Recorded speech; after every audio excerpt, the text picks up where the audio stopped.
montrant 4 kilogrammes de silence, 3 refuges, 2 familles. Une seule conclusion, cet animal est irrécupérable. Des centaines de jours sans un seul mouvement de queue, des centaines de jours sans joie, sans vie, sans lumière. Gunnar n'était plus vraiment là. Son corps respirait encore, mais son âme avait disparu depuis longtemps.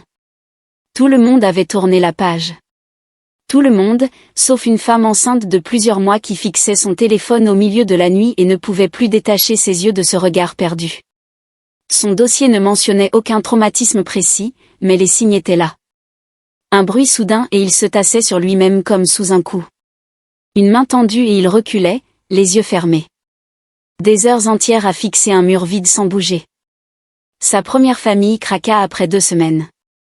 La deuxième laissa une note derrière elle, expliquant qu'il pensait qu'il avait oublié comment être heureux. Puis vint le tampon administratif que personne n'aimait poser, indiquant une réévaluation comportementale urgente. Le compte à rebours avait commencé. Tard dans la nuit, Sarah ne dormait pas encore. Elle faisait défiler des profils de chiens en ligne quand soudain elle s'arrêta. Ses yeux n'étaient pas tristes, pas en colère, juste absents. Le lendemain matin, elle tendit son téléphone à Marc. Il regarda la photo en silence, pendant longtemps, et murmura qu'on dirait qu'il avait abandonné. Sarah posa sa main sur la sienne, confirmant ses dires et lui demandant d'imaginer ce que la bonne maison pourrait faire.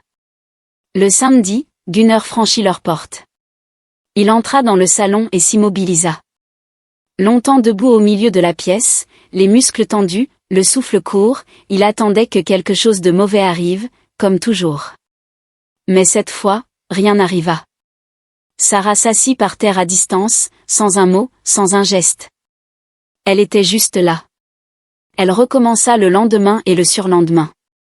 Pendant un mois entier, Sarah notait tout dans un carnet, remarquant le jour où il mangea sans s'arrêter pour vérifier derrière lui, ou celui où son museau effleura sa main une seconde, pas plus. Mais sa queue ne bougeait toujours pas, immobile, lourde comme morte. Puis Lily arriva avec quelques jours d'avance, apportant une vie pure qui envahit soudainement le silence de la maison. Marc posa le siège auto dans l'entrée. Gunnar s'approcha lentement. La tête baissée, il huma l'air autour de la petite couverture rose. Et là, après tant de jours, sa queue bougea, un seul battement hésitant, presque timide, comme une flamme qui se rallume après une tempête interminable. Marc se retourna pour essuyer ses larmes en cachette. Ce soir-là, Gunnar choisit sa place devant la porte de Lily. Il y retourna chaque nuit sans qu'on le lui demande.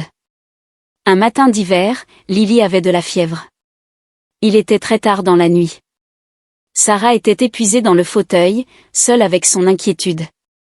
Elle regarda Gunnar dans l'encadrement de la porte, remarquant sa respiration lente, son regard stable, sa présence absolue. Il ne dormait pas, il montait la garde.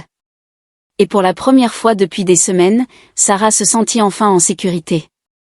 Elle chuchota dans le noir que Gunnar était revenu. Des jours de silence, 3 refuges, 2 abandons, aucun espoir. Puis une petite fille lui rendit son âme. Certains chiens ne sont pas brisés pour toujours. Ils attendent juste la bonne porte, celle derrière laquelle quelqu'un les verra vraiment.